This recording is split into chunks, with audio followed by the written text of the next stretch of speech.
BarrioLoveOldies.com. Órale.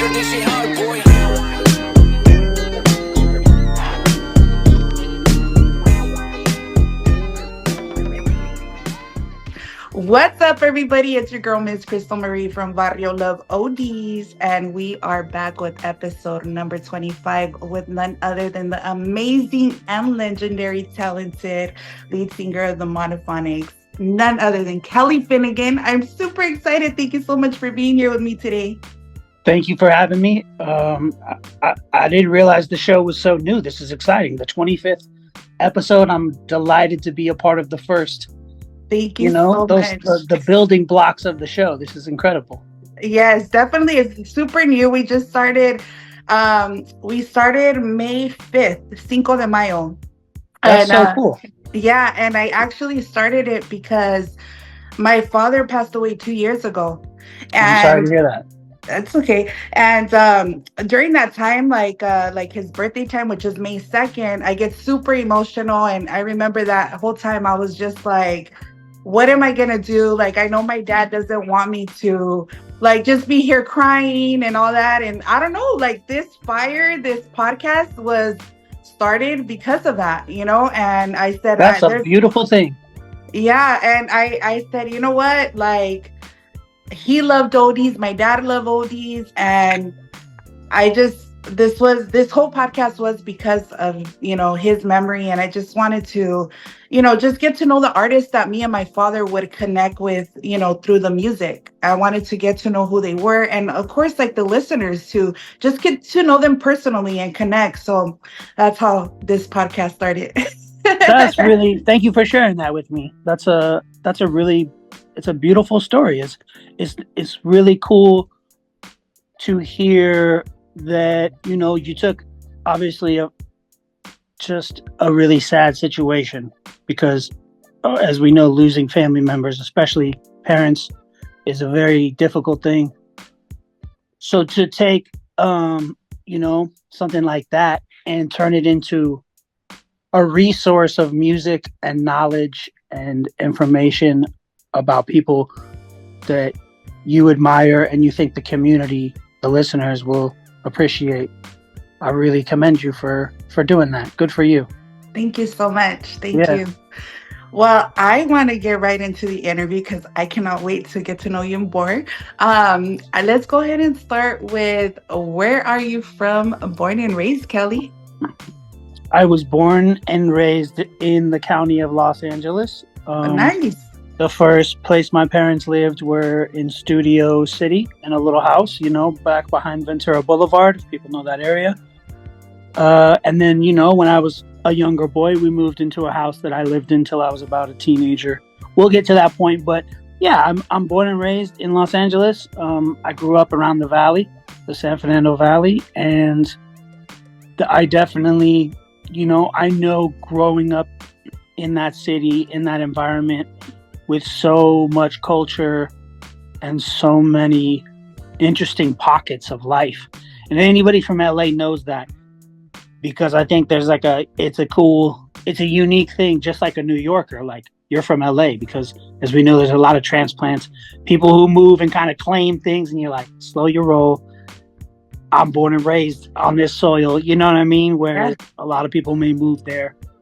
And so yeah, I'm a proud Southern California born and raised.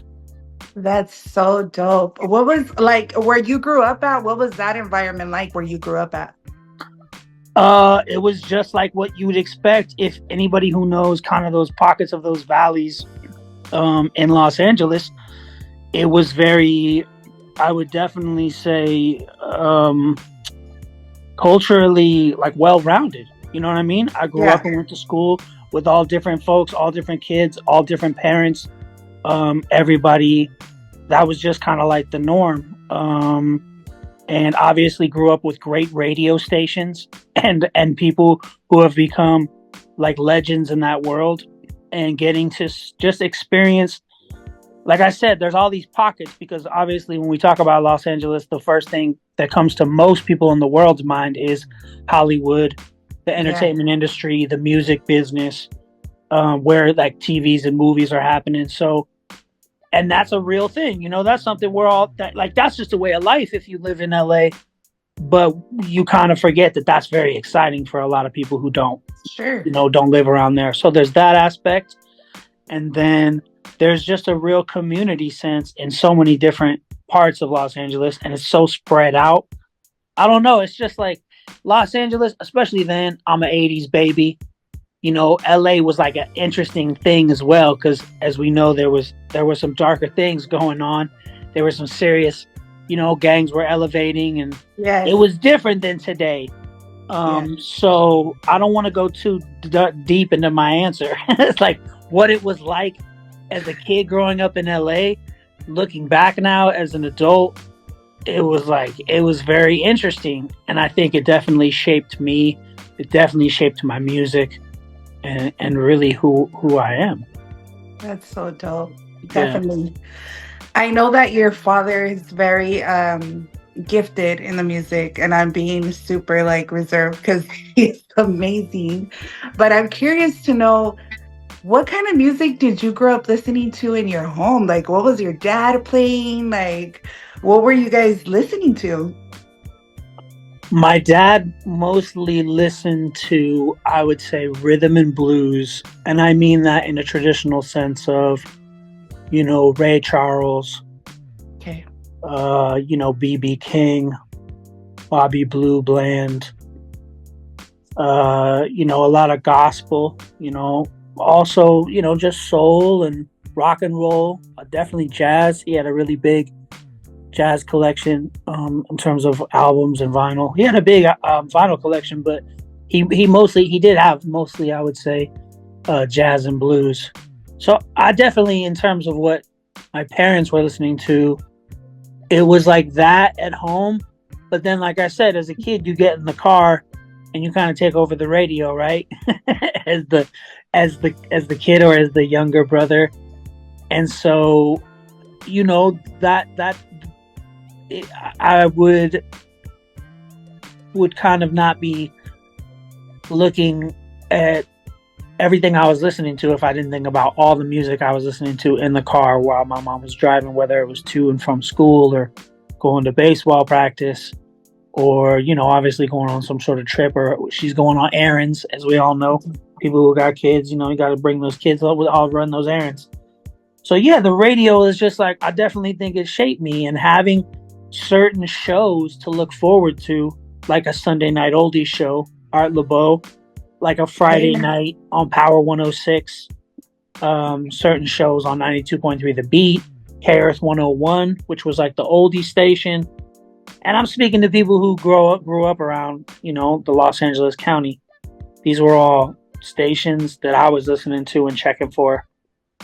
And I mean, my father had really good taste, I have to say. Looking back on it, he was very, like you said, very gifted as a musician, professional musician for over 50 years, played with an incredible list of different people, including, someone like Jimi Hendrix, Etta James, Joe Cocker, Taj Mahal, Michael McDonald. I could keep going on and on. So, I'm lucky. I really did grow up around some really cool music. And my dad, we had a piano in the house. My dad was always playing and singing. And that's definitely one of the strongest musical memories I have, is waking up on a Saturday morning, a Sunday morning, and my dad's filling the house with his voice and the piano, singing something. So those are beautiful memories. I can't imagine living that, just waking up to hearing keys. For sure. I'm very, and I got, going with my dad to his job meant going to, band rehearsals or recording sessions, or, I was definitely around music, and specifically musicians. All my dad's good friends were musicians, guys he played with or were friends with. And you just don't realize it at the time, because it's like anything else. It's just your dad's friends, you don't know. Mm-hmm. But looking back, it really did make a difference, and it made an impact on me when you don't even know it is, Sure. Sure.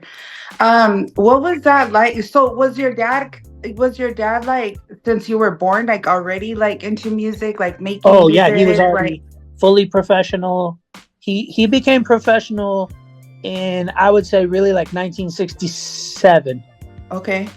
1967. Wow. You know, he started playing around 66, but I'd say by 67 he had dropped out of college and he was, doing tours and Yeah. getting in the station wagon with the fellas. Because back then they didn't have big vans or anything. Yeah. So you get in the station wagon and pull a horse trailer Yeah. with all your gear and your stuff. So different times back then. And by 68, 69, he has a record deal on Capitol, and his band is making a record with a big producer from that time named Tom Wilson. Wow. Yeah, pretty crazy. Yeah, but how was that like for you? Like, I know like you were just born into like this, this family that, your dad is super gifted, and how you said going with my dad to like these rehearsals and like, all these things. How at that time did you feel like, did you know like, hey, my dad is different than, like my friend's A dad? good question. You know, we're so, as kids, I think, especially in social situations, I Yeah. know I was very shy. And I think most kids in general can be insecure, and Yeah. how you kind of project that insecurity. Some kids will be very outgoing, maybe Yeah. that like very goofy and funny, and that's how they protect their insecurity. And some are quiet. So I think because I saw people react to my father and give him kudos and acclaim and just like shower him with love as a musician, um I definitely knew that was different. Now you only have so many things to compare to, right? Because Yeah. they're not, Exactly. you don't really know what else everybody else's like parents do. But I definitely knew it was different and it was cool. I think it was still funny though, because when you talk to schoolmates, classmates, people, a lot of the times when you're younger, I just remember so much people being like, what does your parents do? Like, what do your dad, it's like kids are like that. You're like, oh, my he's a musician. Like, a musician? Like, what? Like, yeah, he plays music with bands. Like, oh, what bands? And this is where we get funny because, like I said, I could name these music legends, but when you're like 8 years old, They don't 8 year olds know. don't care. They're back in Yeah. that day, it was like Michael Who? Jackson, Prince, Yeah. like people like Debbie Gibson. You know what I Yeah. mean? Like pop stars, Madonna. So as a kid, you're saying like Etta James or Bobby Womack or something. They're just like, what? Who is Who's that? that? Like, you know what I mean? They don't, that doesn't sound cool. So I Yeah. definitely do remember sometimes being a little like self-conscious about like, oh, he doesn't play with like cool bands. Cause like I Yeah. said, you're a kid and you just know like all the cool bands are what's on the radio. Yeah, exactly. Did you ever like feel like not embarrassed, but like shy to like like at one point be like, he's just like a normal person? I mean, I just remember conversations, like I said, just back then, because I mean, I never shied away from it. Yeah. It was just a thing. I think I remember having some conversations and people kind of, because kids are just kids. It's funny, like back then, just being like, oh, well, that's not very cool. And you're just like, oh, okay. Yeah. Yeah. Yeah. And as a kid, that matters to you, even though it's not the truth. You know Yeah. what I mean? It's like, of course, an 8-year-old doesn't care about the fact that your dad's playing with like music Yeah. royalty, you know For what I mean? sure. Like legends. Because Yeah. like I said, all they know is the pop stars. I'm sure it's like today. Yeah. It's just Exactly. like today. It's like young kids, like if you're not playing with Beyonce or some mega pop star, Beyonce's obviously been around a long time. She's definitely not the hot young thing. But you know what I'm saying? It's just a funny conversation I do remember. But as I got older, and as like you grow up and you're around people who know more, it definitely became more of like, oh, that's cool. And people like classmates, parents trying to like, can you get us some free tickets to the concerts? Be like, be his friend. The parents are telling him, be his friend. It's So okay. yeah, the We'll get tables free turned tickets. eventually once I got a little bit older. Yeah, Yeah. for sure. That's so funny. It's funny that you mentioned that because I experienced kind of like for me, like I have a son, I have a 13-year-old, and he Yeah. grew up like I've been doing this for 10, not the podcast for 10 years, but like playing music, like going live and stuff like that.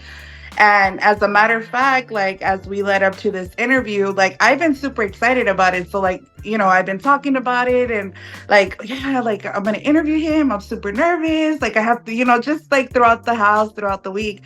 And then my son's like, who's Kelly Finnigan? And I'm like, what? Of course. Like, I'm like, what? And I'm like, my son, and he's all like, and then we had his friend because we were driving them to the game. He's like, you interview famous people? And I'm like, yeah, I do. He's like, your mom's so cool. And my son's just like, I guess. It's not gonna be till later on. I think he'll catch it, But like how you're saying, they're so, when you're kids, you don't know, till later on. No, you you don't. appreciate. Yeah, I mean, if you meet an 8-year-old, or Yeah. even like I said, I knew about all these people because of my dad. I'm 'Cause you sure grew if into I it. didn't Yeah. have a person working in an industry, in a business, Exactly. I would be a lot less knowledgeable about all Right. these names. Right. But because of my dad, it's like they were just co-workers. They were Right. peers. So, these people would come over to my house. And like I said, you don't know. You know what I mean? It's kind of funny. I have memories of meeting people when I was young, and you just really don't have, my mom will be like, yeah, you don't remember you met him. Like he was at so-and-so's wedding, blah, blah, blah. You know what I mean? And you're just like, yeah. I mean, I guess I kind of do, but no, I don't, so it's funny, and growing up in LA, like, Yeah. I had multiple people in my class, looking back, whose parents were, as much as my dad was cool, like, there was a girl in my class whose dad was like a big time writer for movies and television, and Wow. very successful in Right. Hollywood. And you don't, like, same thing. Like, I didn't realize, even though I went to her house, and you get there and you're like, damn, you're living good. This is a really nice house. You still just like you're a kid, you don't get it. But then as I got older, I look back, I was like, wow, her dad was like, Yeah. writing major comedy, like major, like Happy Days. Yeah. Like helped write all of Happy Days, which obviously people don't know. In the 70s and 80s was like the biggest TV show in the world. So Sure. yeah, LA, it's a trip, right? Where do you live?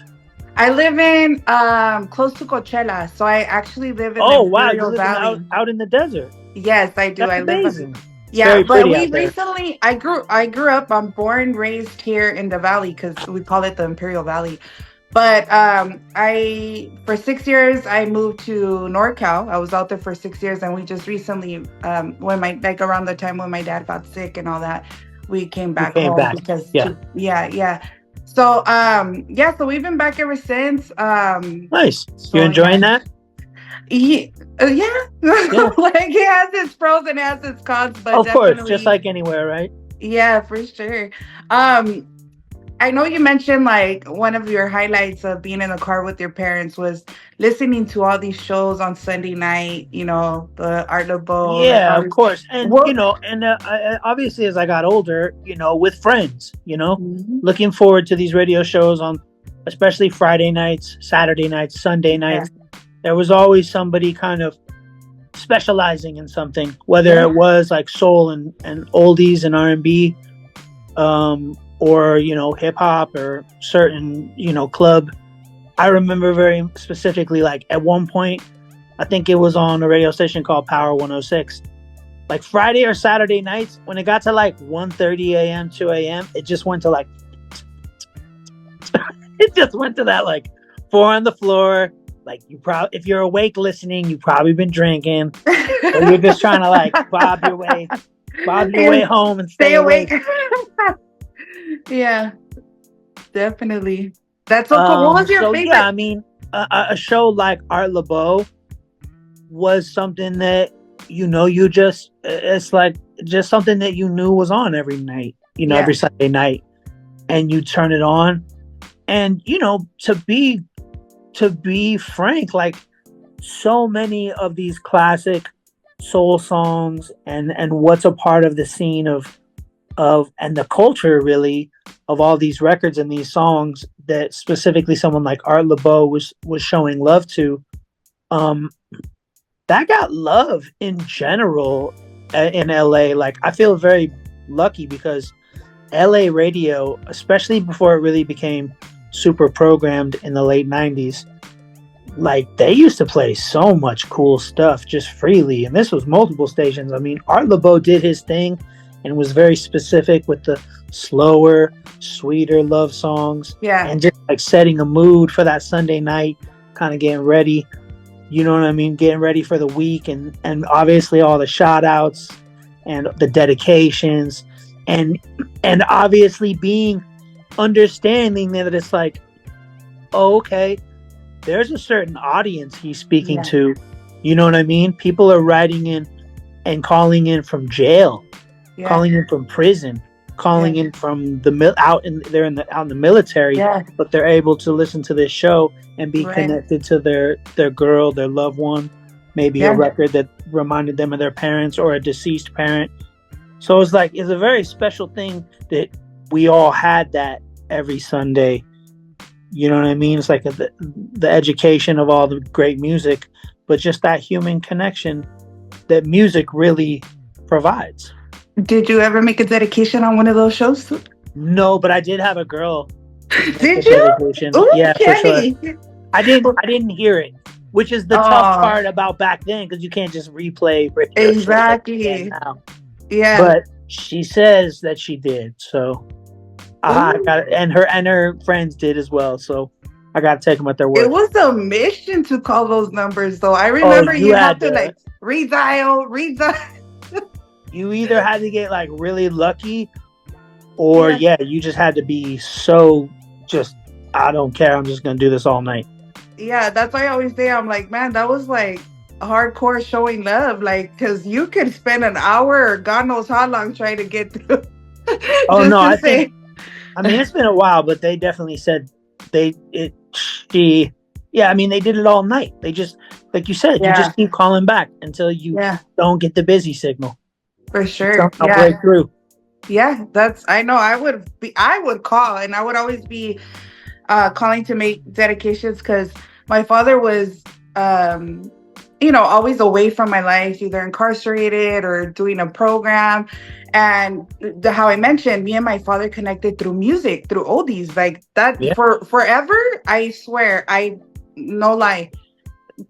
From when I was a little girl, I literally, until I went to school, I didn't know there was another genre of music but oldies and Christian, like Christian gospel worship music. Yo, that's amazing. Yeah. You know, there's other great musicians who were similar in that, because their parents were very, they were very much like, this is what we're listening to, this is what you're listening to, this is what we listen to as a family. So you're just gonna have to enjoy it. And obviously most kids do, but that's really impressive. So how old were you when you first realized, like, there was this when I went to school? Like, I remember my first experience, I think I was like probably like in first grade. I can't even tell, maybe even smaller. And like the little girls were talking about some new girl, and I didn't know who they were. Like, I didn't know like who was in at that time. I was pop culture. Yes, I was and I'm talking about, Linda Jones, like Hypnotized, and like, that's amazing. Honestly, the fact that you were especially you just pulled out Linda Jones, because that's not even on a bigger, like a Barbara Mason. Yeah. You know what I mean? Linda Jones is like, that's pretty, we all know it because of the music we love, but from a public like knowledge, you just went underground. Yeah. And I remember, it's so funny, it's a funny story to tell, because I was so out of like the normal culture of pop, even like as growing, like as a kid, because even though like I started like getting exposed to like our music, like from our age, like what was in at that time. I still like couldn't connect because I was so deeply rooted in soul, and it just really didn't catch my attention. And I remember my teacher, one time asked me, the song lit by the what are they called? I totally lost who they are, the band, but let the slideshow begin. Let the slideshow begin. Hurry, Oh, hurry. Blue Magic. Blue Magic. There we go. I remember I was like, the teacher was asking everybody, what do you want to be when you grow up? And I don't know why I'm so dumb. I was like, I want to work at a site because I wanted to connect with the oldies. And my teacher looked at me like, what? You want to work at a sideshow? I'm like, yeah, like the oldie, the song, let the sideshow begin. He's like, Crystal, you do not want to work at a sideshow. But did he know the song? Did your teacher know the song? Yeah, he knew the song, but after dope. he talked to me, he's like, Crystal, I don't think you know. I'm like, well, I don't know. Like, well, yeah, you didn't know. You just, also, that's like such a, that's a very pretty song. Yeah. And the way he sings it and his falsetto and everything is like, it sounds very nice. The way he sings it. Why wouldn't I want to work there? This nice gentleman's there. That's hilarious. That's amazing. You really were kind of in a blessed way, like you were kind of conditioned. Yes. Be like, this is what good music is. Yes. So I think sometimes when you probably heard things, you were just like, this doesn't sound right. Mm-hmm. This doesn't feel like a real, true human. This is like missing some of that important human element. Yeah, for sure. Exactly. Yeah, that's exactly how I felt. I just couldn't connect. What I did connect with, like the music from our time, because you were born in the 80s, so I'm assuming we're probably like around the same age. R&B was, started blowing up. Like the Usher, R. Kelly, Keith Well, Sweat. before that, it was cool because there was actually a lot of vocal groups, like Jodeci, Boys to Men, XXV, Color Me Bad, like all these dudes who were like 3-4 part harmony. Yeah, and obviously that was all rooted in those like doo-wop records, the soul records. You know what I mean? The vocal groups, and then of course, as you get later into the 90s, more, it definitely turns more artist driven, like an Usher or a Cisco or someone like that. Yeah. So I connected more with the R&B, but still see like it's even slow, lovey. Like I couldn't connect to the fast stuff. Like I just could not, like even rap. Like at that time, I think I kind of got into like Biggie, like because he used a lot of samples, right? Oh, so that's a lot of record, like Delphonics. Yeah, he used a lot of stuff. Main Ingredient, definitely. Exactly. So that's why I connected maybe with like Biggie and things like that. But yes, I was not exposed to anything else. But that's okay. It's like obviously, as you got older, you heard all types of music, and if something spoke to you, you listened to it. But having that be, at the core of what you like that's a solid foundation, because those are really just well-made, well-written songs. Yeah. Like great musicians, great singers. It's, it's really, from a certain standpoint, it's like it's really as good as it's ever going to get, honestly. Yeah. Not to knock what anybody's done since or anybody's doing right now or tomorrow. It's just like that, like a lot of those records is like, that's the bar that everybody's looking at, like, that's a great record. Yeah, for sure. So Kelly, what were you like growing up? Like, okay, your dad, like you grew up with all these artists around your house in your life. What were you like as a teenager? Like, what were you into? Like, were you already like doing music, making beats? Like, how did you get into music? Yeah, I was very much, as a kid, I loved music, but I was very much like sports driven. I played a lot of sports, baseball, basketball, stuff like that. And as I got into middle school is when I really, I had a next door neighbor who was a little bit older than me, right? We always have like someone who's kind of just guides you a little bit. And he started getting heavy into, like, looking back now, like the best hip hop that was being put out at that point, like early 90s, like EPMD, DOS Effects, P-Rock and CL Smooth, A Tribe Called Quest, De La Soul, all this stuff. And I actually remember the day he said, his name was Chris. He said something and he was talking about something. He was like, yeah, Wu-Tang.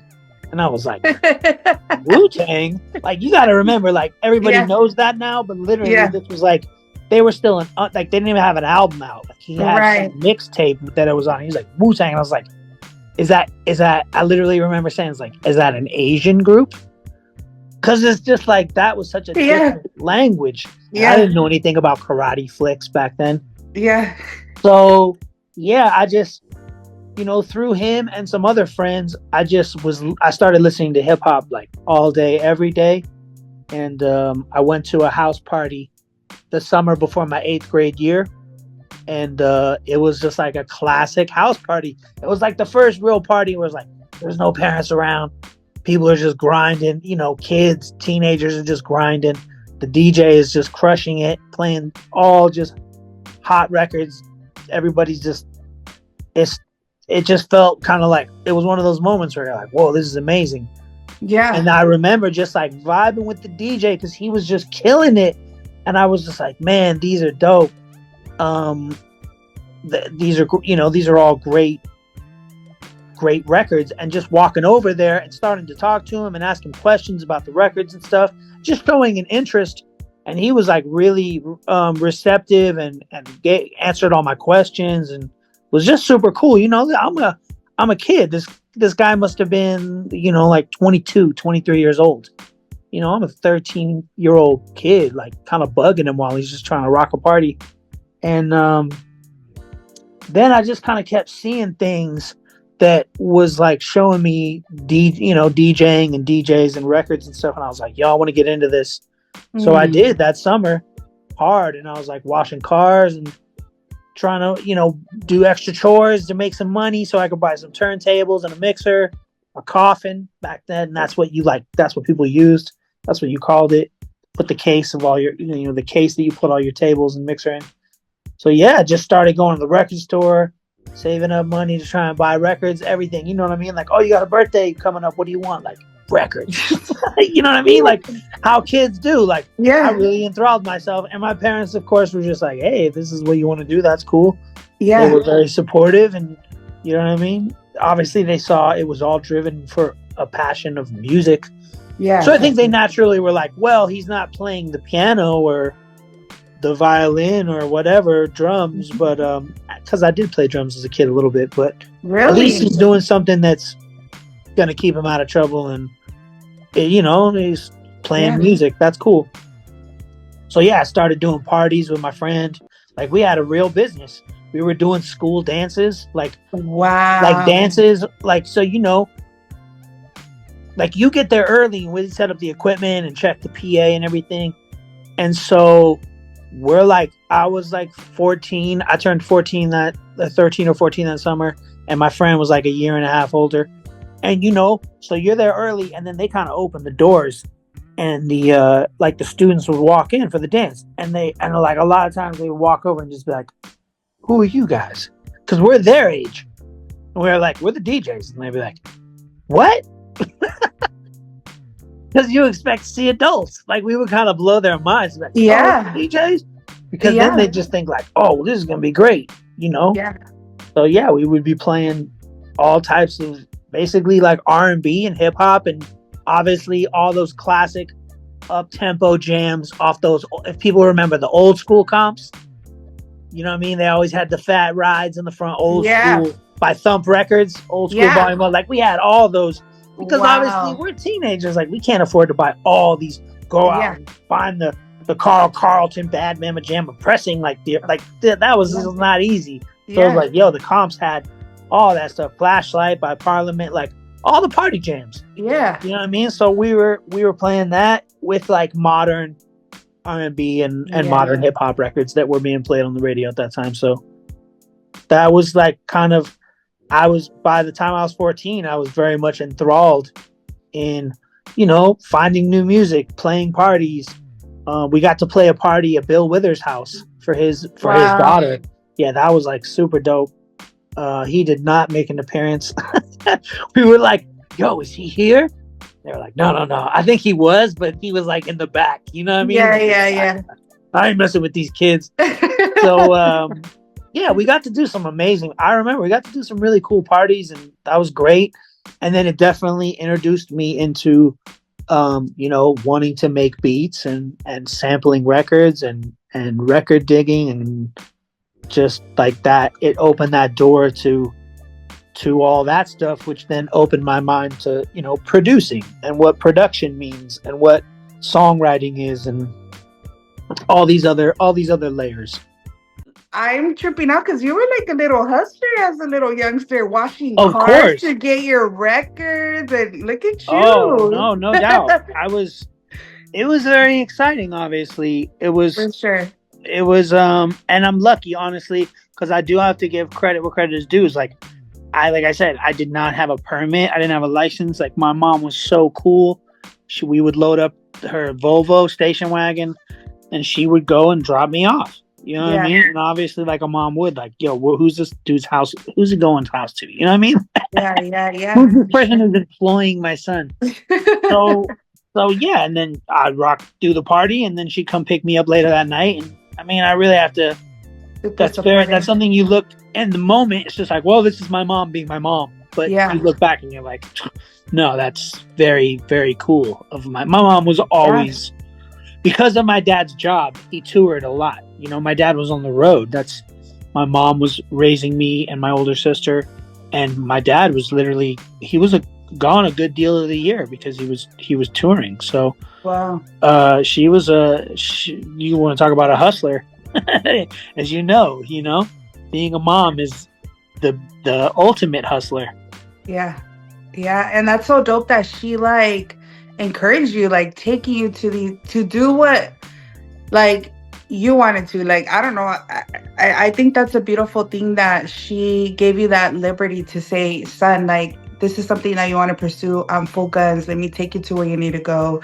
That's super important, I think, like for a child, right? Like just being there to support in whatever endeavors that they want to pursue. So that's super dope about your mom. Yeah, no, she's always been, as things progressed, obviously, because I was 13 or 14 years old, what we're talking about. But as I got older and my vision became more clear of what I wanted to do, always super never questioned, what I mean, what I just kept saying is like, nah, I'm gonna make this happen. This is my purpose. This is what I'm supposed to be doing. So and she always believed in me, so I'm very lucky. So how long were you a DJ for before you began your music career? Well, I was kind of cruising along and doing this, and then I was hanging out with people who were older than me, and I did get sidetracked when I entered high school, unfortunately. And I started, my parents put me in this nice school that I wanted to go to. It was like one of those schools around where I grew up, and it looked very cool. And so, I got in, I had to go to summer school. I was never like an amazing student. I did well in English and history, things that kind of intrigued me, like music or art or, stuff like that. Sports, PE, blah, blah, blah. But like I struggled with science and math, stuff like that. And I generally just like, had a hard time focusing and kind of like, I'm definitely like a hyperactive kind of dude. Like I'm always kind of like tapping my foot or moving or something, you know what I mean? So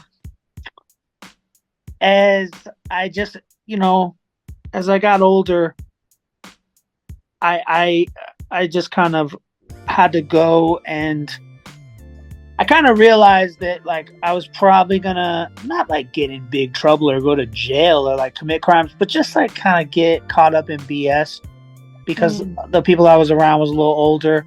So I actually, on my request, I failed out of that school my 9th grade year. Like by the time Christmas, like that Christmas time came around, I had completely like failed out because I just wasn't going. I was ditching constantly. Yeah. But I just wanted to listen to music and you know what I mean? Yeah. Hang out with my friends. So I ended up going to boarding school in Vermont. Wow. So yeah, like all the way across the country, Vermont, like above New York, near Canada. Yeah. Very far away and very different than Los Angeles. Sure. So, unfortunately, they weren't just like, yeah, bring all your DJ stuff, bring all your equipment. Yeah. They were just like, no, if you play like guitar or piano or drums, like we have a music room facility, you could put that in and practice on your off hours, but no, you can't bring any. Like I literally tried. I was like, can I bring my turntables? They're like, no. I just remember it kind of like looking at me like this guy's insane. Like, what's he's gonna do? Because I was trying to sell it as like, this is a musical expression. This is right. Yeah, and they're just like, people got to remember, this is like 1996. They're just like, no, this is almost 30 years ago.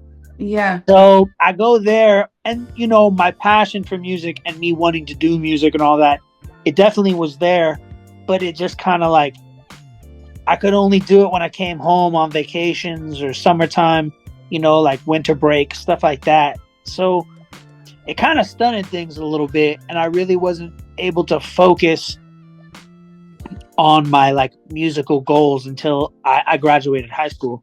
Mm-hmm. Like I said, I still DJ'd and have my turntables, but I wasn't obviously playing parties. And, right. I at that point I had like a little sampler, and I was able to make beats and do stuff like that. But it was, like I said, it was all done very inconsistently, because it'd be like, oh, I gotta go back to school. And there was no way to be super creative back then. Like I got a keyboard that I was able to bring my sophomore year, and I was messing with that. And so like I got a little studio, like closet they gave me to mess with my beats.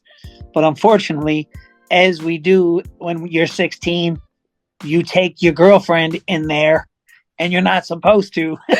Kelly, so then they troublemaker. Say, no, you can't have that music closet anymore, bro. That's done. Like, so I kind of messed that one up for myself. Hey, Kelly. I mean, but that's right? That's like teenage stuff. That's classic. Yeah, like, yeah, for sure. Oh, well, we can't go to our rooms, but I got this like private music room in the basement of this. Like, yeah, that's what I'm saying. It's like classic 16-year-old male, move. Like, so of course they were like, that's done. Yeah. So yeah, until like once I graduated, I became very driven about, at that point, I mean, I still love to DJ, obviously. I still have turntables and buy 45s and records and DJ out, but it became more about like making records. That's really when the focus of like making music and being a part of, other people's visions in terms of producing artists and wanting to work with people and collaborate. Yeah. That's when that really became, once I was like 18 is when I really started like, okay, here we go. I'm going to try and make this happen. Yeah. Did that come natural to you? Like, were you just like, you got the keyboard and you just... No, it did. I mean, obviously it helped my background, and I was very passionate about it. And that is obviously the biggest thing, is like, no, I definitely didn't just like sit down and I was good.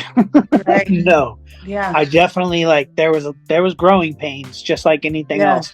I think what I did have is like, I had a sense of like rhythm and style and certain things that maybe don't come as natural to others, but I still didn't I didn't just know how to play, or I had to teach myself theory.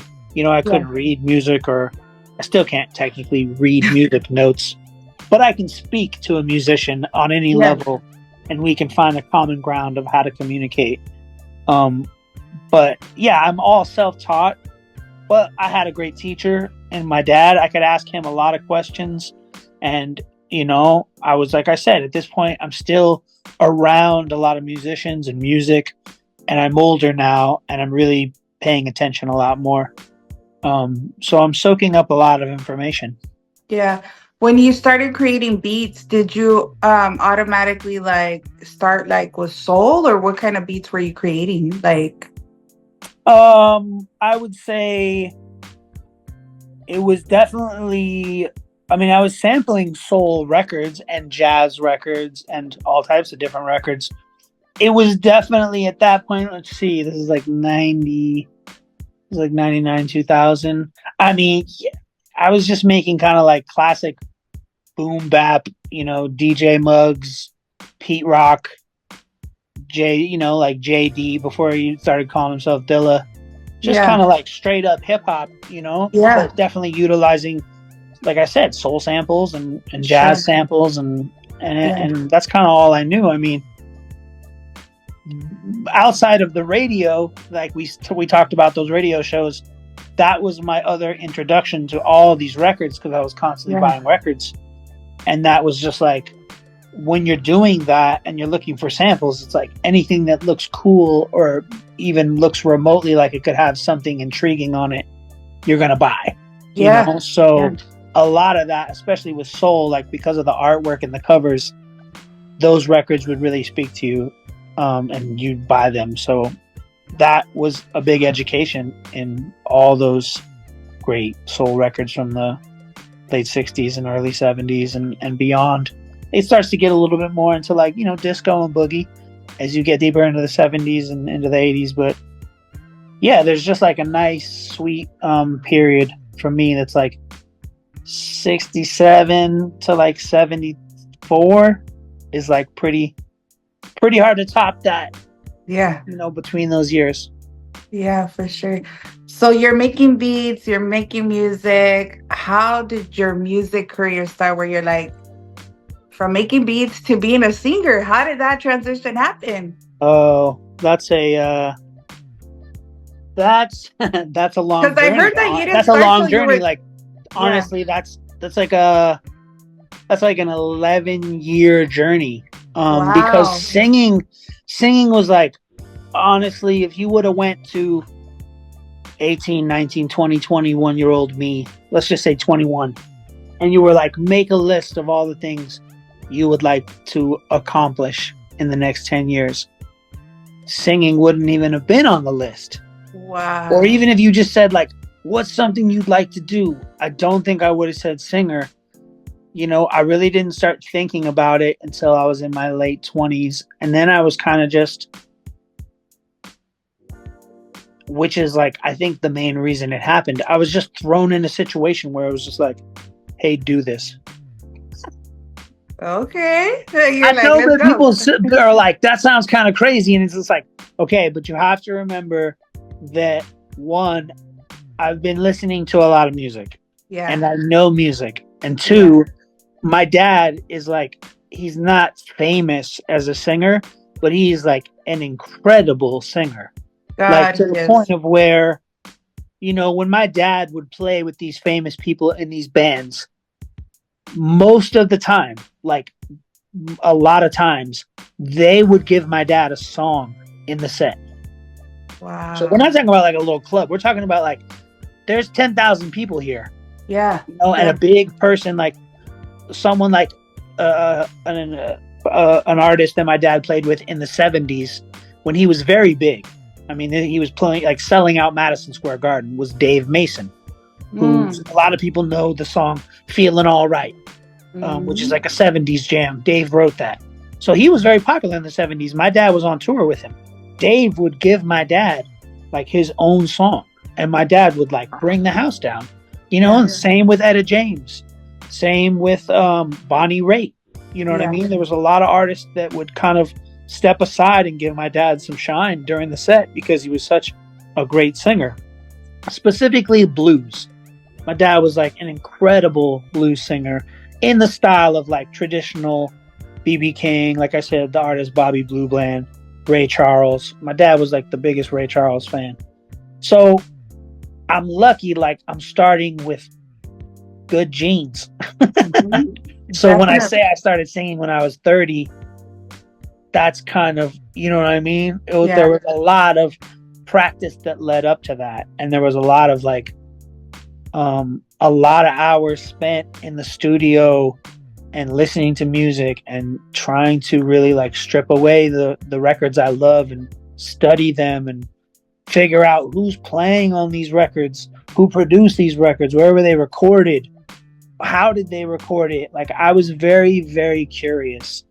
And back then, it wasn't like you could just Google something. Yeah. You really had to like go find the information, go talk to people Yeah. who were there or knew about it. So that was a big part of my growth through my 20s. Yeah. And then, I met the gentlemen who were in Monophonics around 2010. I'd been making beats. I'd produced some stuff. I'd worked with some decent name rappers and stuff, done some things, but I was definitely a little burned out on the hip hop world because, a lot of times you meet some talented people and then it just wouldn't turn into anything real. A lot of people there's a lot of big talkers, you know what I mean? Or like, oh, I want to do this. And then you kind of be like, cool. And then when you start to talk about finances or things that it's going to take to make that happen, they would get kind of funny and almost like it was just kind of a tough world. So when I met Monophonics and started playing with them, that just kind of like literally threw me into this other world of like being in a band. I'd never been in a band. I'd never really played with. I mean, I had a couple friends who were like amazing musicians that I played with, but I'd never played with like a horn section. And you know what I mean? Like all these guys that were like super tight as a band. So that really threw me into that situation. And I started singing because of that. Yeah. And that really taught me a lot. So like you said, between the beat making into that is really just what I would say is at the time it feels really tough because you just want things to happen, right? Like when you're driven and you're young, you just want to be successful. You just want it to happen. You know what I mean? It just sounds way easier. Yeah. But I put in the time and I put in the hours and I never wavered. I never gave up. I never said like, oh, this isn't going to work out. Like I'm 25, I'm 26, I'm 27. It's not happening. I'm not going to. It literally was just year after year of like, okay, I know I'm getting better. I'm working at this. I'm getting, you know what I mean? I'm improving. I'm growing in different ways musically as a musician, as a producer. So it was like, hopefully when my time comes, I'll be ready. Yeah. And when it came, I was ready. Yeah. And I think, then, so you know what I mean? That's really that beginning from going from like just making beats to playing and singing in a band and then getting into like making these records, Yeah. But I think like that's just like your personality type. Like you mentioned, like even as a kid, you were like a hustler. Even now, like, you know what I mean? Like, I think when you start anything, it's like how you said, like, I didn't just arrive. It took time. no. Even then having your father, like who he was, like who your father, you didn't have it easy. You didn't just like, okay, I was very specific about like, I'm not using that because also quite frankly, it's not like my dad was of a different generation and the people he knew in the business were all older. Like they couldn't offer me really anything that I was, there was definitely people because I knew them as a family friend. Right. I could get an internship. Yeah. Or I could go maybe get a job somewhere, but it wasn't anything that was like making me successful. It was more or less putting me in a situation where I was going to learn and be able to be around things that were going to be educational and help me understand why people are successful. Like, how do successful people act in this business? Like, you know what I mean? Because as much as we love to play music together, the fact is people have to want to be around you. Right. You know what I mean? Exactly. This is a people person kind of business. And if people don't like your attitude or your vibe or, whatever it is your personality is, you're not going to work. You can be the best bass player, piano player, drummer, but if you have a bad attitude or a big ego or you're just not nice or respectful, it's not going to last. Exactly. I am so with you on that. You have to definitely but I also think like you have to just, do you ever feel like you're just like, I always say it's like there's some people that are gifted and they could have all the gifts in the world and they could have all the tools necessary to make it happen, but they just don't have it. You know what I mean? They just don't have that.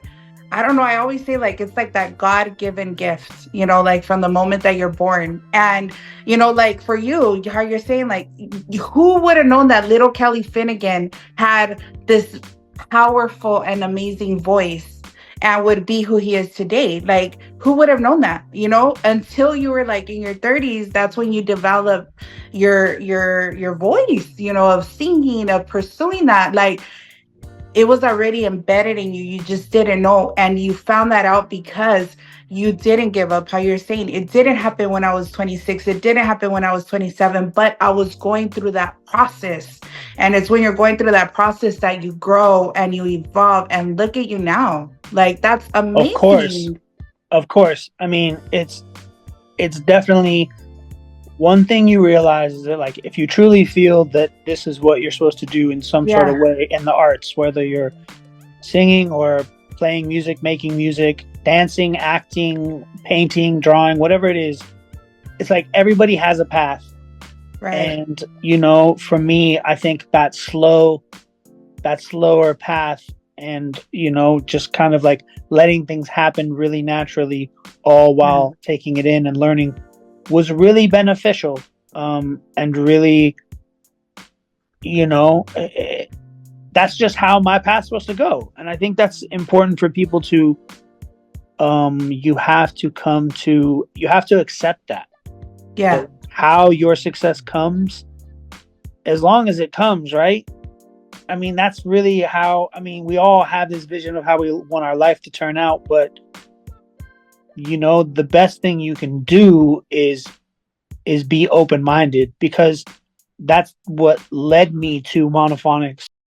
So I had known those guys, and they were around the Bay Area. So at this point, I kind of skipped over that. Around 2000 and right at the end of 2006 and the beginning of 2007, when the new year was coming, I moved up to the Bay Area from LA. I moved up to Oakland.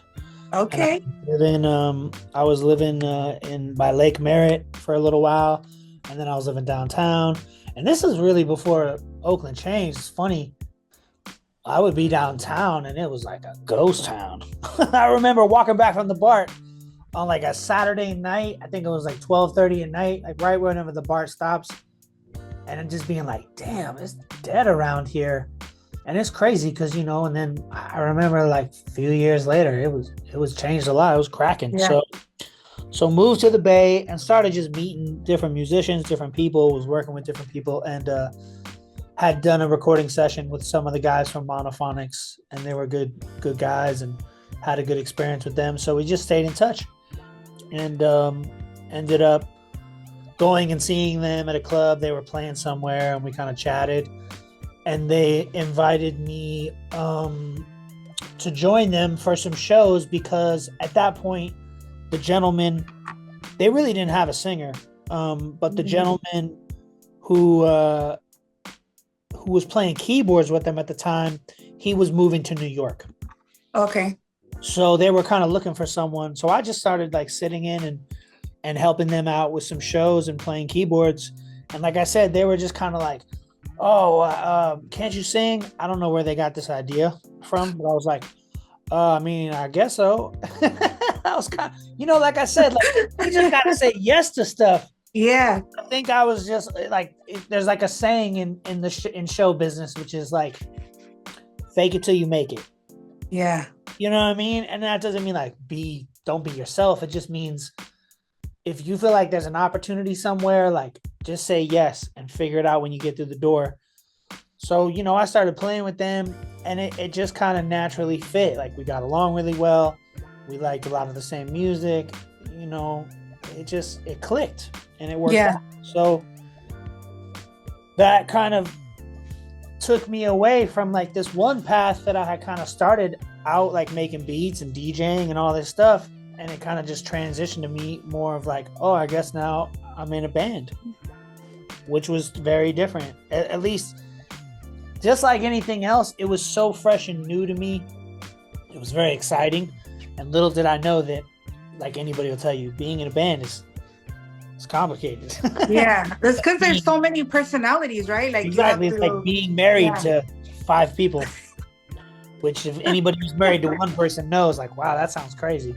Yeah, yeah, for sure, definitely. So yeah, That's- that started a whole new journey, and one that, you know, has ended up being a very, I mean, it's still going, but it's just ended up being such a valuable, not valuable, such a big part of obviously my story. Yeah. So you were with the Monophonics. How did you start doing solo stuff? Well, Monophonics at that point went, so from 2000, I joined in 2010. Okay. And like starting in 2011, we really had figured a lot of stuff out, you know. We gotten a booking agent, and we gotten a record deal, and we were putting out these records, and we are traveling now. We're touring around the US, and we were going to Europe and playing shows.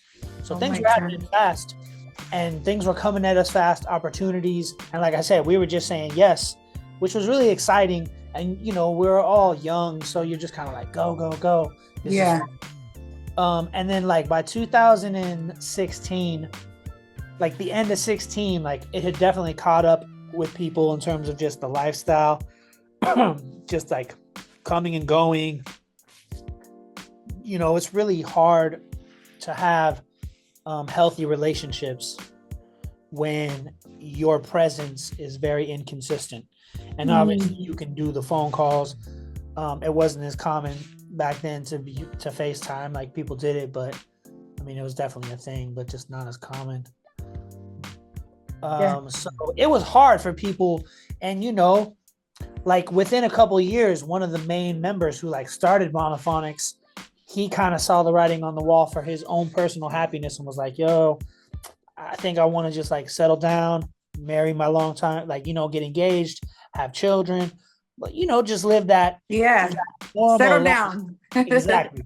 Yeah. So he kind of jumped ship, which was too bad, but also understandable. And then, you know, like I said, by 2016, more people were kind of leaving, and people were burned out and kind of trying to figure out like what they want to do and if they really like want this to be their life, because it's a grind. And so, and me being how I grew up, I understood this grind because I saw it. So a lot of these guys kind of like, once you get, you know, you're on the outside, you're like, man, I want to be in that pool. That pool looks nice. Once you get in it, you're like, oh, this is a nice pool, but it comes with a price to pay. Things. Yeah. Exactly. Yeah. So it just started affecting people and kind of affecting the band. Like I said, because being in a band is hard. Relationships are hard. Yeah. And so we kind of slowed down, and I was just feeling very creative at that point. Wow. And I just started recording stuff, not knowing what it was necessarily for or what it was gonna be, but just recording stuff and sending it to my friend and a gentleman I've been doing business with a long time, Terry Cole, who owns Colemine Records.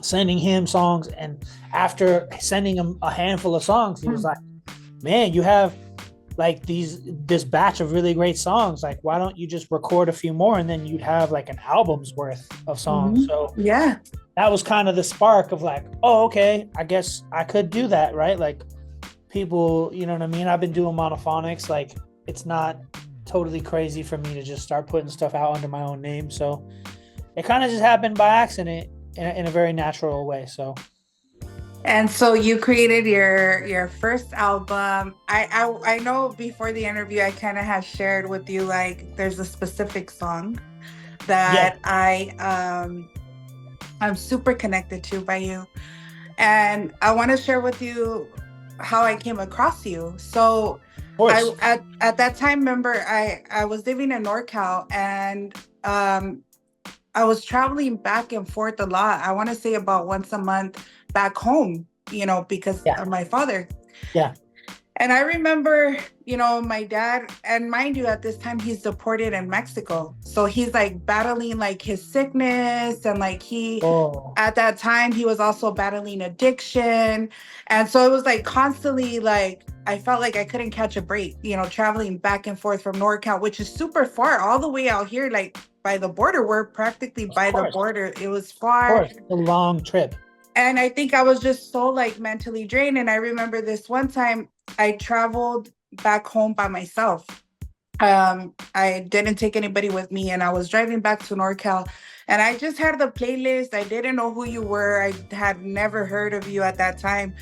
And I remember Catch Me I'm Falling comes up on the playlist, right? I think I was just driving, and I was in my head, thinking like, what am I gonna do? Like, do I come back home? Do I stay in NorCal? Like, kind of like when you're at that crossroad, you're just, Of course, trying to, like, basically you're just like, I can't keep doing this. yes, exactly. I gotta figure out something else. Exactly. So I'm like so like overwhelmed. I'm just like in my head.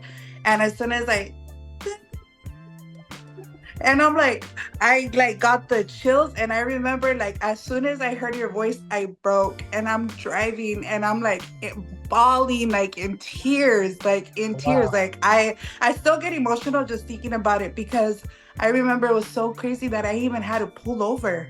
Like I had to pull over just to like soak up that moment of your song. And it's not even related to like what I was going through at that time or anything like that, right? But it just, I feel like your voice and your passion behind that, it just moved me so much. And I remember you were in my radio the whole entire, like I had it on repeat. I put it on repeat. I kept playing it and playing it and playing it. And I just forever, like I would at home, I would always play it. But I just want to thank you for making that song. What's the story behind that? Well, the story is, I mean, that's actually a really cool story in terms of just how it came to be, because a lot of the record was really done. It basically was all done. And, sitting there listening to it and talking to my friend Terry from the label, we were just like, man, I feel like it just kind of needs one more kind of moment on the record that's kind of just like kind of dreamy and sweet and just kind of feels a bit nostalgic and just like has this feeling to it. And I mean, I don't think we used all quite those words, but I think we were just like, it needs like a sweet, dreamy moment. So I invited my friends Max and Joe over, who I've done a lot of stuff with. And it was raining that night. We always remember that for some reason, that it was kind of rainy. And we just kind of started working through the song, like playing different chords and working on the arrangement. And we got the music down pretty fast on that. On the original take of the music, it was Joe playing acoustic guitar, Max playing bass, and I was playing drums. And we got that down, and then those guys left. And I think I worked on the vibraphones part and kind of just slowly built the music, and then sat down, I think the next night, and, worked on the structure of the actual lyrics and melody. And it's really just about the unsureness in your heart. I mean, I think specifically when you're young and, when you start to really get out in the world and you get that attention from someone that you like, or someone who you're attracted to, or you just get any kind of attention from the whoever you're attracted to, the opposite sex, the same sex, whatever, just kind of like that magical feeling that can so easily make people feel like, I'm in love, this is my person, you know what I mean? Like, just kind of like you convince yourself that this is somehow like forever. But then also just like, because of that immaturity and that kind of innocence, you also know how quick, like, oh, I don't like that person anymore. Mm-hmm. He did, he did this. It's kind of just like the confusion of your heart and how strong love can like suck you in and then throw you out, and how quickly you can move on. And like, it was just kind of this unsureness and this innocence of love that can make you fall in and out of it, and just kind of wanting to talk about that and experiencing that firsthand. Yeah, definitely. The vulnerability, especially when your heart's been broken and you kind of feel like now you've met someone who's like, oh, they understand me. You know what I mean? And you kind of like convince yourself like, oh, I found someone, and it happened so fast. I'm so lucky. And it's like, nah, you should be careful. Red flag. Red flag automatically. Yeah, Hey, that's but you know what? It happens though. Like I'm not opposed of to course. like I'm not opposed to like I get it. Like it's always smart to take your time like in relationships, but Yes, I and feel that's like what I mean. You just said that. yeah, Only fools rush in, right? yeah, but sometimes it just happens where you just like meet that one person and I it's know. like you feel Love is connected. it's an incredibly powerful force. Love. It makes people obviously do crazy things, crazy beautiful things, and crazy dark things. I mean, Yeah, it's that's true. it's a very powerful thing, love. It's So true. you write a lot of love songs. Like you write a lot of love songs, a lot of like, Yeah, for are you sure. That's naturally like that? Like a romantic? oh yeah, I'm definitely naturally romantic, and I just understand how much that speaks to people in their heart, and so much of how we go through life hinges on like how we feel, and so Yeah. much of that is connected to our relationships with Mhm. our partners or our friends or our business part, like whatever your relationship is, those things affect us.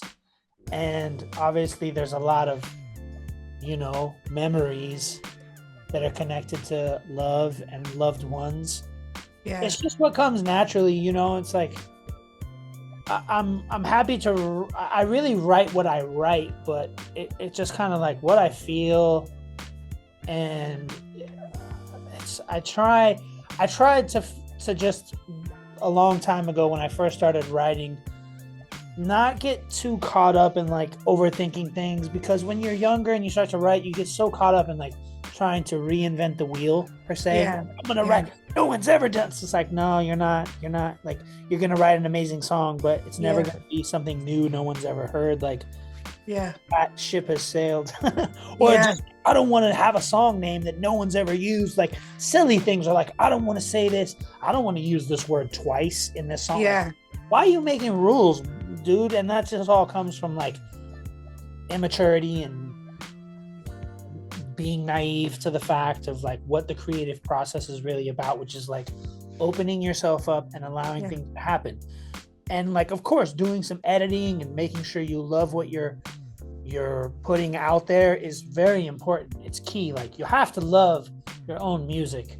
Yeah. Like no one should be out here just making what they think other people want to hear. Like you should be, I mean, you're an artist, and what you do is you create something that makes you feel alive as an artist, something Mhm. that like awakens your soul, and then you decide to share it with people.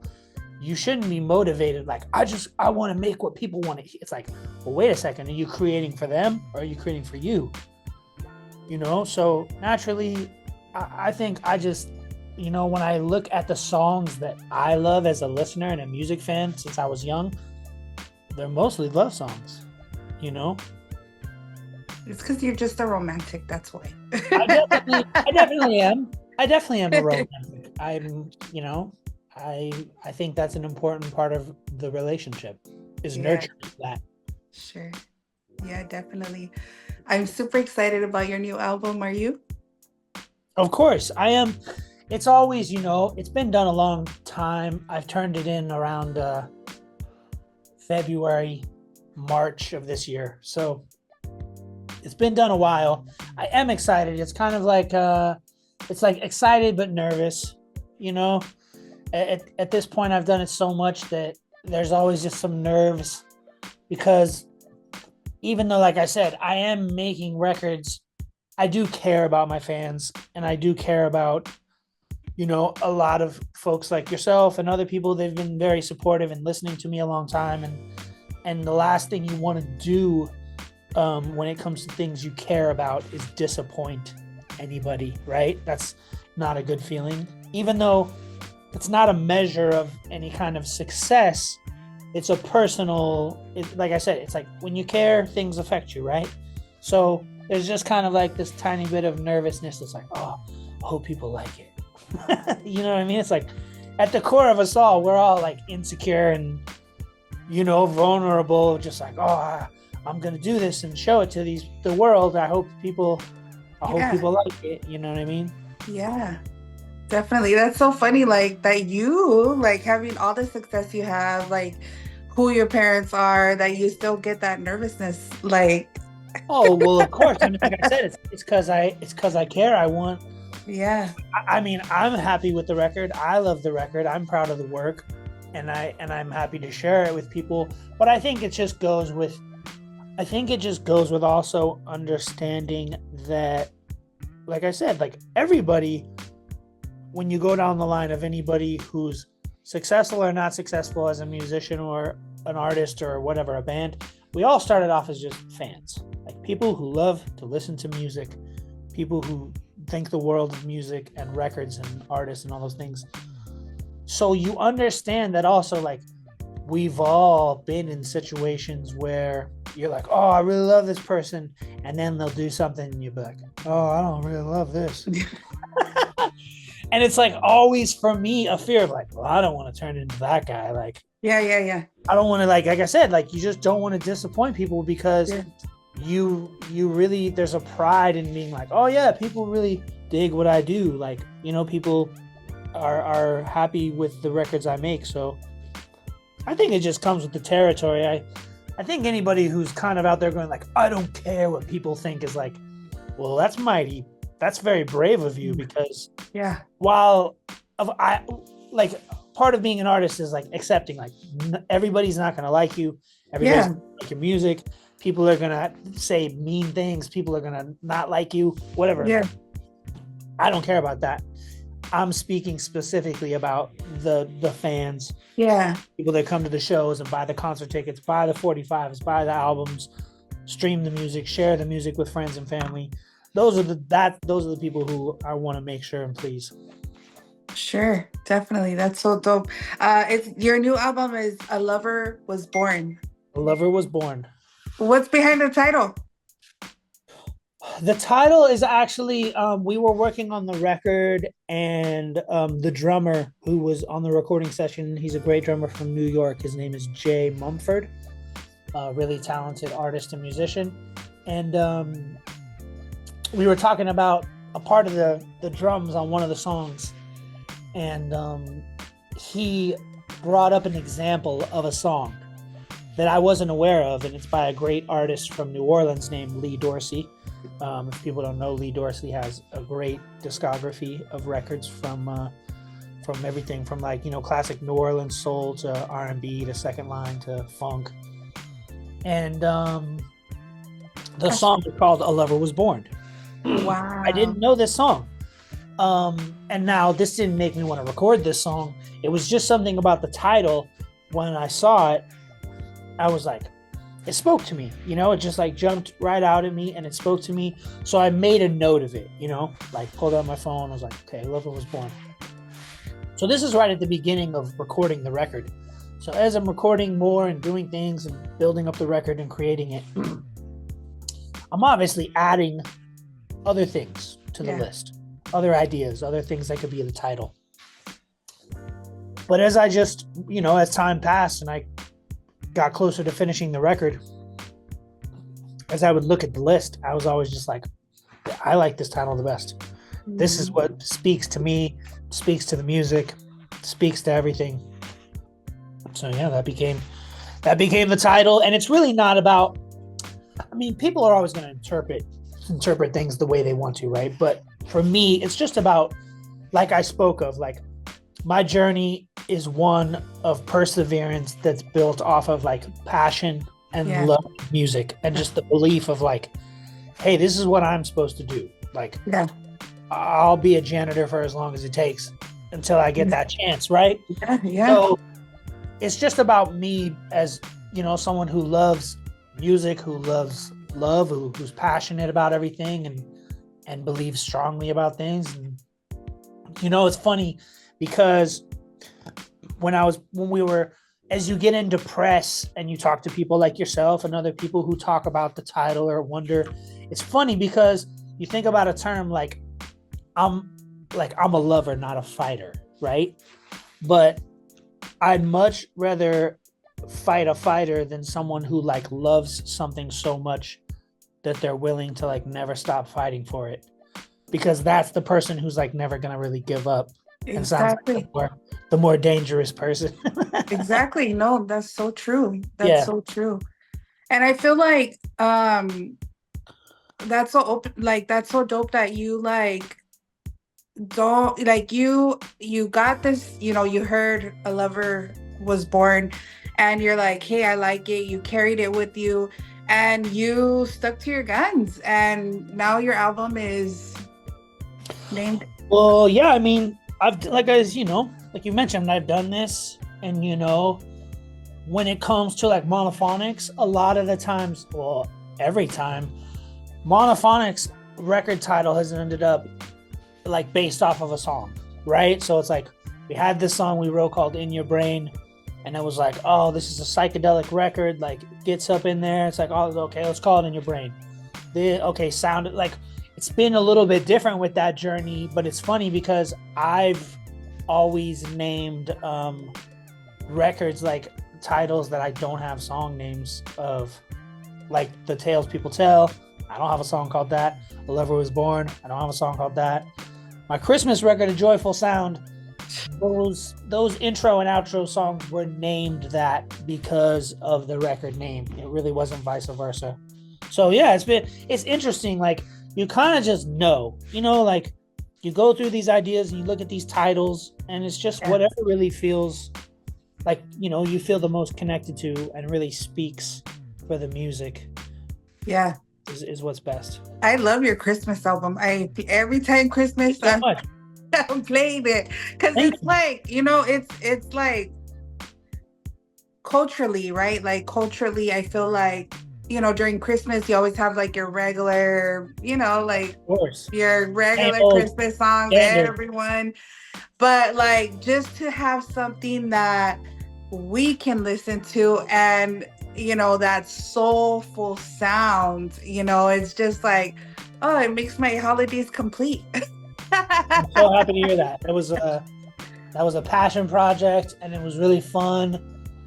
And honestly, it kept me sane during those first few months of COVID when we were all kind of like, what's going on? Like, what is this life now? Like what? And I was able to kind of go and work and distract myself from, I always say like the most interesting thing about that record is the fact of like, it has this vibe, like you said, it has this thing, but the world was in such a crazy place when I was making it because you had COVID, but you also had all those protests and all those things going on that summer. So it was like, I had to kind of like turn the world off while I was trying to make that record because it was just like so much, just a lot of stuff going on. It was a tough time. Yeah, there was definitely a lot of stuff going on, but you pushed through all that. Hey, that's what I mean. It's like, thank God for music, really. Like, that's always been a salvation. Yeah. What did your parents think when you turned from being a DJ that they knew to now pursuing a singing career? What did they say? Well, I think at first, when they first came and saw me perform with Monophonics, I think they were definitely blown away. I don't think they were expecting, because I wasn't, I was like sharing stuff, but I wasn't like, hey, guess what? I'm just like doing that, I was just like, oh yeah, I'm playing with these guys, like it's cool, it's fun, I'm having a good time, blah blah blah. They were very supportive, but they weren't like crazy curious, like, wait, what's going on? So when they came and saw us perform, they were just like, oh, we didn't expect that. I think I could put them off guard. And of course, they're just like, they've always been extremely supportive, extremely vocal about, them being proud and being happy for me, and just all the things you would express to your child. Like if you see someone work towards a goal and a dream and then achieve those goals and dreams, you can't do anything but, just communicate your happiness and your admiration and your love and your pride for that person. Sure, that's a dope. Yeah. Are you touring right now? You're touring right now, right? You have shows coming up. To start and well, first, what I want to do is like I'm doing something a little different for this record because record stores, like we talked about, and records are so important to me. So like really what I'm doing first is I'm playing some shows at record stores just solo. So just me and like a piano, singing some songs acoustic, mostly songs off the new record, but some older, you know, songs. But just doing that and connecting with the people who are like, you know, buy my records and support these cool shops, because supporting independent record stores is a really important thing in all communities. And yeah, so I'm doing that first, and then I'll be out in California next month, and I will play a show in San Francisco and a show in Los Angeles and a show in San Diego. And that will be in the middle of November, the 14th, the 15th, and the 16th of November. I'm gonna catch you in San Diego. Yeah, come out to Lulu's. I'll put you on the list. Sure, I got you. Thank you. I can't wait. That's super exciting, and that's so dope. So you're going to record stores to go like just take your piano and yeah, like I have to find wow, kind of like have a little bit of a stage or some room to do it, but I'm just trying to connect with people because, you know, it's such or intimately art. Yeah, but it's also, you know, concerts. The fact is, like, concerts are getting more and more expensive, and unfortunately, there's a lot more middle people between like the money you pay to see me and the money I receive. Like, you know, exactly. A lot of people have their hands out in between your money and what I get as a concert goer. So it's like I'm also just trying to make it be like, hey, I want people to support, but this is just the easier way and more of a direct way for like, okay, music lover, music maker, let's connect.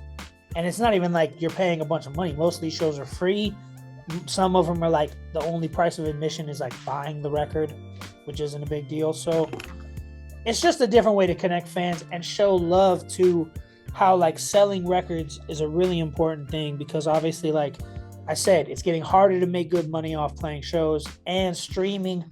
Unfortunately, Spotify, YouTube, Apple, they don't really pay an amazing amount of money.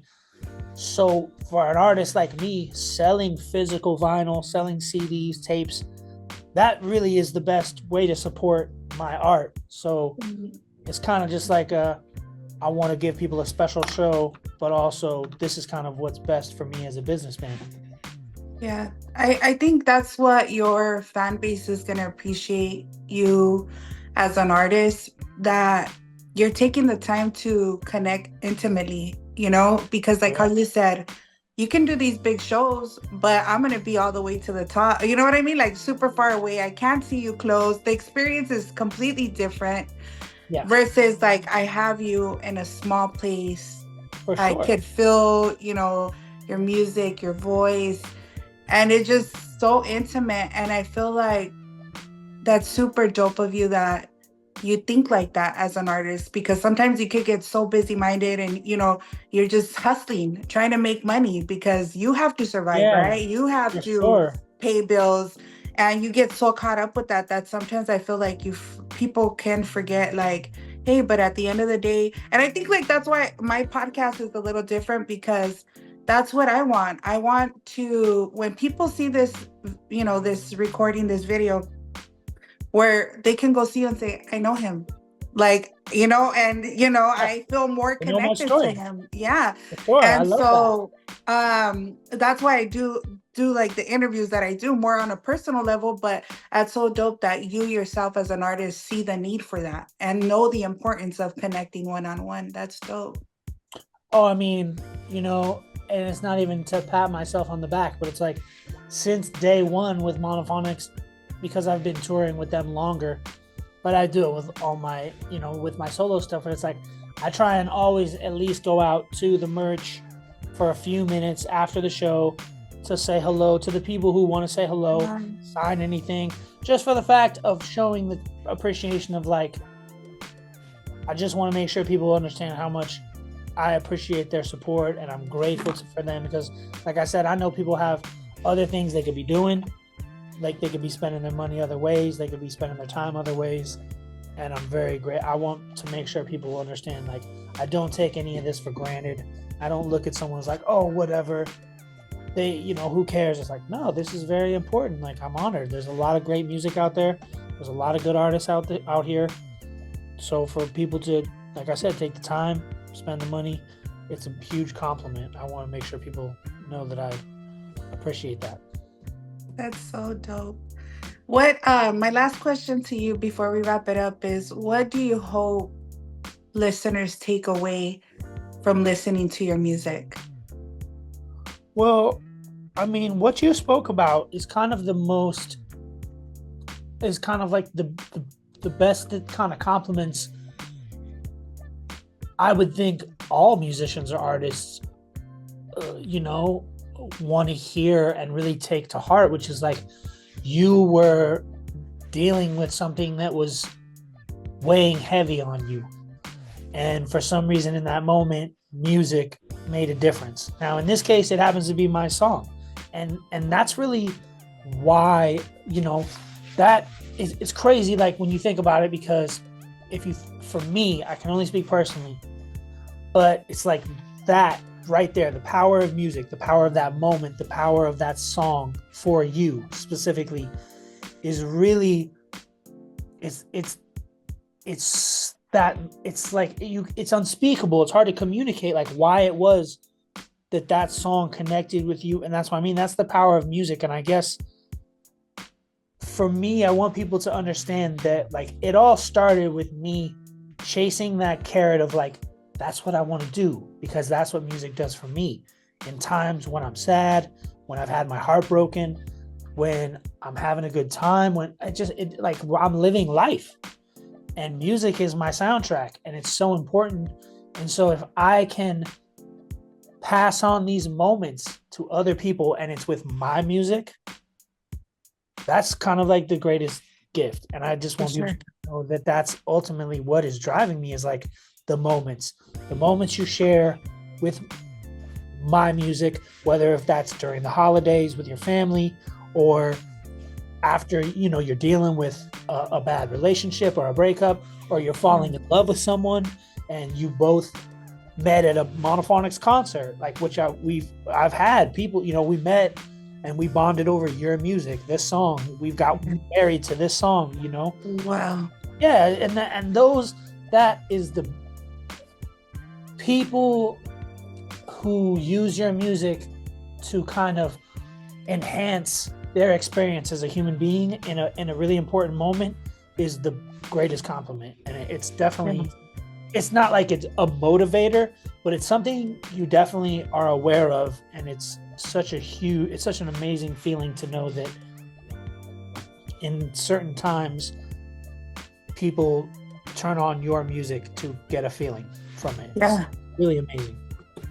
Yeah, definitely. I feel like it's special. It's special because me as a listener, you're a part of my life without you actually being a part of it, because how you said, your music has been part of the soundtrack of certain moments in my life. Like, I'll never forget that. Like the driving part and hearing your song, that's a memory I'm never going to forget. So you're a part of me without really being a part of me. Exactly. And that's like a privilege.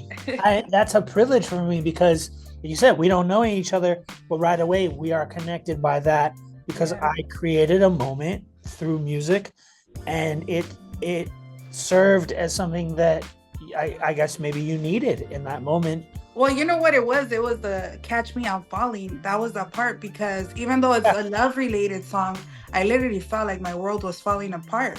And I felt like that, like, can somebody just catch me? Like, can somebody just like, so it was just, when I heard that, it was just like a whole thing. But, it doesn't have like, it spoke to you. And that's what's so powerful, is like you said, it's not what the song's about, but it still is also like someone who is in turmoil, even though it's a different type of turmoil. Right. It's like their own turmoil, because they're like, oh, I can't get a hold of my emotions, Yeah, exactly. One day I love someone, the next day I don't, and what am I doing? So I mean, I'm just grateful that, like I said, hearing stories like yours it makes an impact on me. So I'm really happy that we can share that.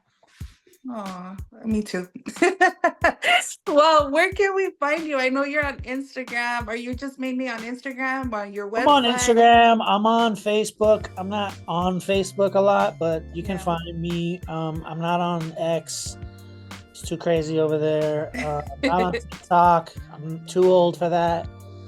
I say that, half kidding. I just, to be real, to be honest, like I'm an older gentleman, and like social media is fun, but it's become like a part-time job for us Yeah.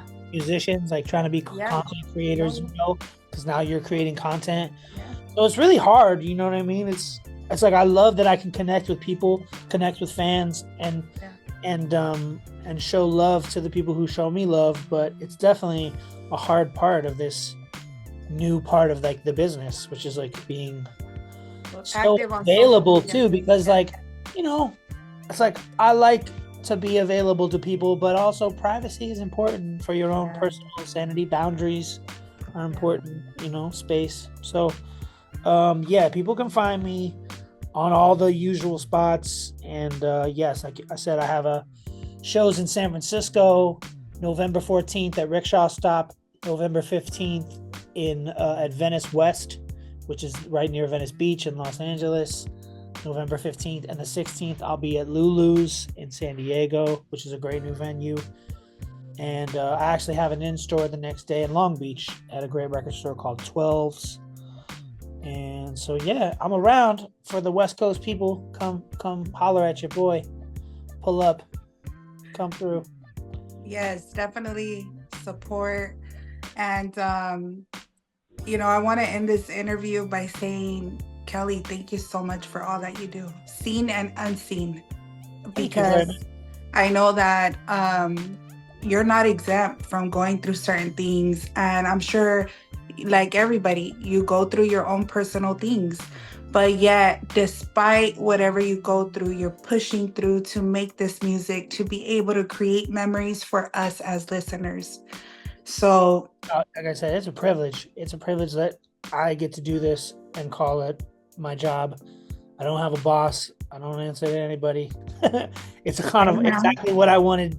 All those years having bad jobs and, shaking your fist at your boss behind his back and all those, just like, it was well worth it. Because like I said, I'm very lucky. I don't answer to anybody but my girlfriend and my mom. That's even worse. Yeah, but that's okay. They're allowed. I allow them. For sure. Well, thank you so much, Kelly. Thank you so much. It's everything. To talk to you, and nothing but love, and with continued success with the show. I hope when I come back, it's episode 250. Wow. Yes, let's hope. Any last words before we go? I mean, not anything that I didn't already say, in terms of just like anybody who's been listening, thank you. Anybody who just found me, there's plenty of music to dive into between Kelly Finnigan and Monophonics, and little side projects like The Sentiments, or groups I've produced like the Sex Tones. I'm lucky I get to do what I do, and I just appreciate everybody. Look out for the new record. It's gonna be out when you play this. So yeah, it'll be out. It's dropping Friday. This is gonna air Sunday. Yeah, so it's gonna be So check out the new record. A Lover Was Born. I think there's gonna be something on there for everybody. Definitely. Well, thank you so much again, Kelly. This does conclude episode number 25 right here on the Barrio La Body podcast with none other than Kelly Finnigan, and we will catch you on the flip side.